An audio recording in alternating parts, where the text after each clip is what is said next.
Welcome you all to the next topic on the Numpy Universal function, that is a logarithmic function.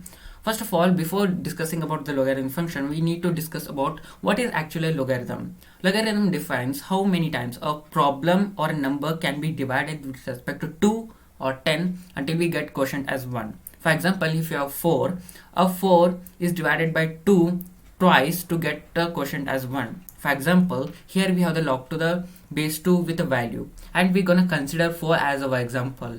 Here 4 is divided by 2 at once, and we got our value or the quotient as 2. But 2 is not equivalent to 1 as the definition says. Therefore, we divide this 2 further to get our quotient as 1, and we have successfully done that.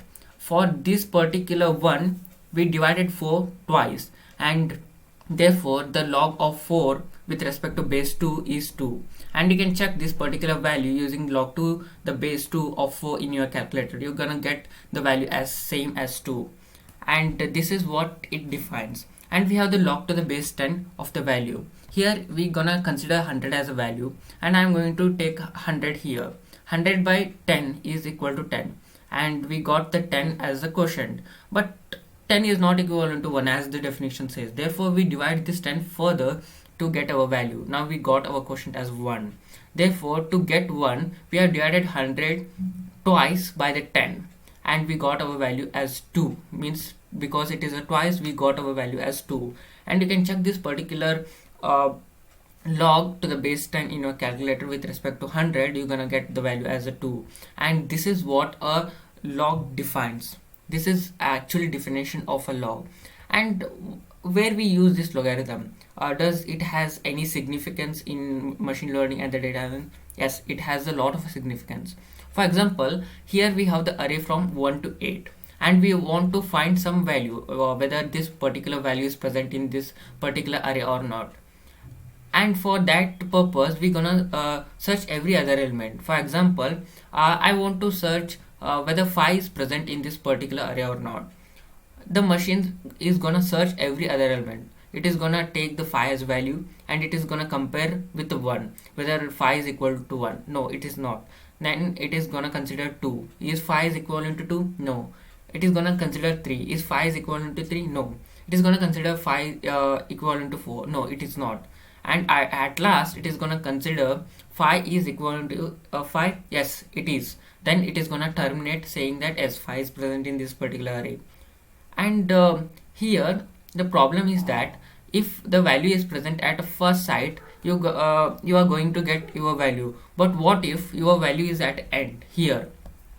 Just think of it. If it is taking 1 millisecond to check whether this the value what we are finding and the value that is present in this position is equivalent or not with the 1 millisecond, then to find this position 8, it is gonna take 8 milliseconds.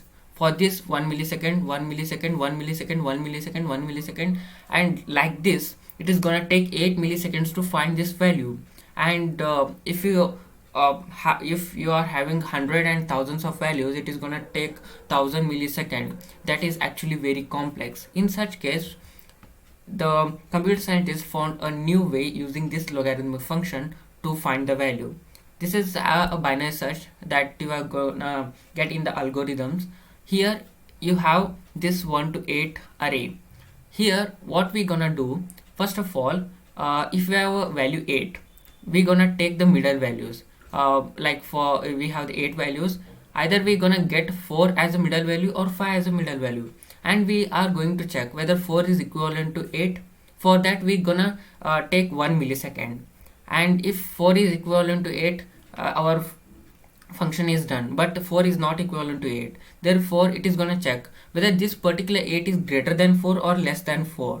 If it is greater than 4, then it is gonna consider this 5 6 7 8 array, and it is gonna remove this 1 2 3 4 array. If it this particular 8 is less than the 4, then it is gonna consider this. Because 8 is greater than 4, we're gonna reject this particular thing. We're gonna reject this, and we're gonna take this. Now this 5 6 7 8 array is further divided. 5 6 7 8 is further divided into 5 6 and 7 8. Here we're gonna check whether the middle value is 8 or not. If it is 8 is greater than 6, therefore it is gonna consider this 7 8 array, and here it is gonna check whether 8 is equivalent to 8 by further dividing it.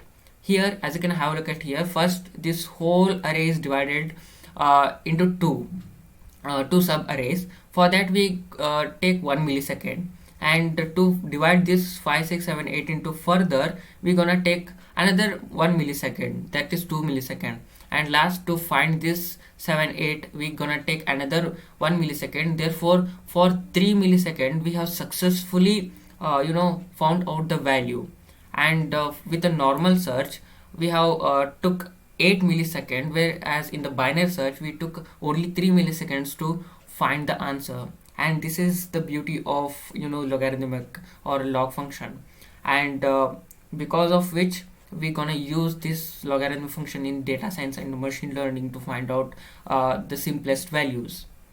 And we gonna switch into the Google Colab. Here first I am going to discuss using the log2. For example, here I am going to print np.log to the base 2 of 4. As we already discussed in the presentation, log to the base 2 of 4 is actually 2, and we're gonna get our value as 2. But if you use 10 here and if you use 100 over here, and I just run this particular program, you're gonna get to the value as 2. And this is the difference between the log to the base 2 and log to the base 10.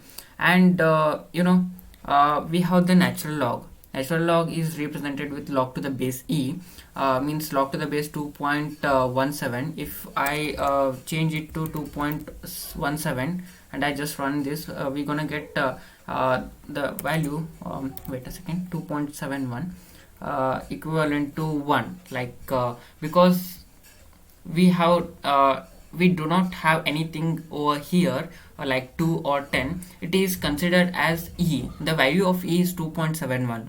Therefore when we take when we divide 2.71 by 2.71, we gonna get our value as 1, and this 0.9969 is equivalent to 1. And this is how we're gonna go with the log to the base 2, log to the base 10, log to the base e. Well, we have discussed with using the base 2, base 10 and base e. What if you want to use other bases like 3, 4, 5? As we have function for that. For that we're gonna use the import numpy as the np, and from math import log. From the math module we're gonna import the log, and we're gonna write this particular function in which np is equal to np.frompyFunc log 2 and 1. Here this npo here 2 1 is gonna take the value, it's gonna take the value and it is gonna take the base, and it is gonna calculate what we wanted. Like you already know the log to the base 10 of 100 is 2. We got our value as 2, and you can substitute anything over here. Like I'm gonna substitute here 4 and I'm gonna use here 16, and we're gonna get the value as 2. Why? Because 4 can divide 16 at once, getting the value 4, and then 4 is further divided to get the quotient 1. Therefore we are dividing this particular 16 with respect to 4 to get a quotient 1 twice. Therefore we got our value as 2, and this is all about it. Well, do subscribe our channel for regular updates. Thank you.